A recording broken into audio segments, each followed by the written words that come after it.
Every single time you catch a ball, type out a message, or even just walk down the street without face planting, you're relying on your brain's ultimate co-pilot. Today, we're going to pull back the curtain and meet the hidden hero that makes it all possible. Let's swing right in. Have you ever just stopped and wondered how it's all possible? The fluid grace of an athlete, or even just your own ability to do 1,000 little things without a second thought. I mean, how can someone, say, swing through a city with perfect timing and aim? It feels automatic, right? But trust me, it's anything but. Well, that incredible precision, it's all thanks to a dense, super powerful, but honestly often overlooked part of your brain. It's back there, working silently, making sure every single action you take is smooth, controlled, and right on target. So yeah, it's about time we formally met this mission control center. We are talking about the cerebellum. Its name literally means little brain, but don't let that fool you. Its role is absolutely massive. So what's on its daily to-do list? Oh, just about everything. The cerebellum is the master of motor coordination. It fine-tunes the movements of your arms and legs. It coordinates all those complex muscle actions you need for clear speech. It manages your eye movements so you can track things. And it is constantly, non-stop, working to maintain your balance and posture. It's the ultimate quality control department. But how? How does it actually do all of this? Well, neuroscientists have this awesome name for its main job. They call the cerebellum the great comparator. And it's perfect, because it's constantly checking and correcting your every move in real time. And this breaks down exactly how that works. It's this brilliant high-speed feedback loop. So first, your brain's motor cortex sends out a plan. Hey, let's go pick up that cup.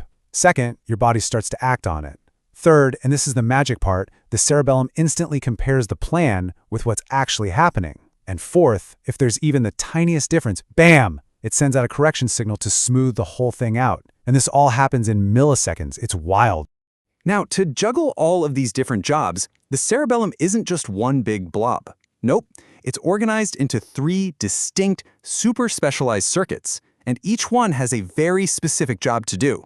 First up is the cortico-cerebellar loop. This is your fine-tuning circuit. It's all about skilled, precise movements, and it's absolutely essential for motor learning, like practicing guitar or maybe getting the aim on a web shooter just right. That kind of thing. Next, we've got the spinocerebellar loop. This one is focused on the big picture, your core. It controls the muscle tone and posture of your trunk and your limbs. It's the reason you can stick a perfect landing on a tiny little ledge without just toppling right over. Super important. And finally, there's the vestibulocerebellar loop. This is basically your own personal, built-in gyroscope. It is dedicated to balance and knowing where you are in space. It coordinates your head and eye movements so the world stays stable, even when you're flipping through the air. It's how you could swing between skyscrapers without getting completely dizzy and losing your lunch. Okay, so we've seen how this incredible system creates perfect coordination. But what happens when mission control has a glitch? When the cerebellum gets damaged, it produces a very specific set of symptoms. It's like a clinical language that points directly back to it. The first word in this new language is dysmetria. Remember that lightning-fast correction signal we were just talking about? Dysmetria is what happens when that signal fails. It's the inability to stop a movement at the right spot. You either overshoot your target, like your hand flying past a glass you're reaching for, or you undershoot. Then there's something called an intention tremor, and this is a really big clue, okay? This is not a tremor that you have when you're just resting. It specifically shows up when you intend to do something, when you try to make a goal-directed move. The cerebellum's failure to smooth out the action, well, it becomes visible as a shake.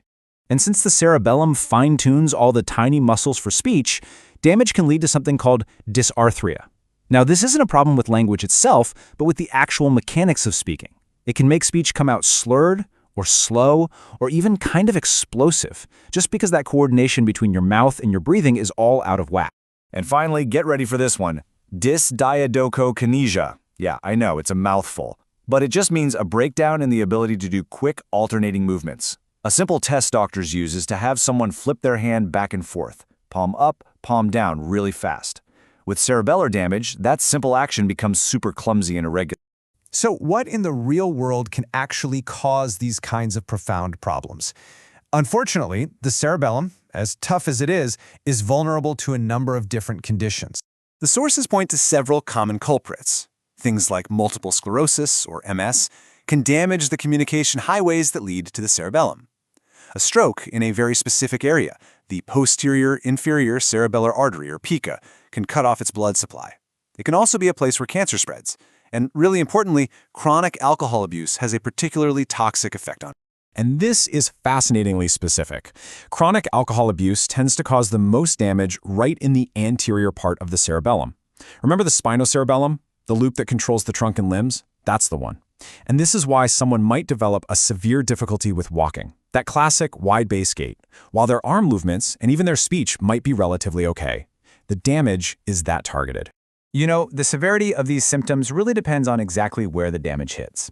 As one key insight from the source material explains, if the damage gets to the deep processing hubs, the nuclei, or the main communication highways, the white matter tracts, the resulting lack of coordination, which is called ataxia, is way more severe than if just the surface layers affect. So there you have it. The cerebellum is this silent, brilliant co-pilot that coordinates everything from our balance to our speech. Its health is absolutely fundamental to how we interact with the world. Which really leaves us with one final, crucial question to think about. Knowing its vital role in every single move you make, what are the best ways to protect it?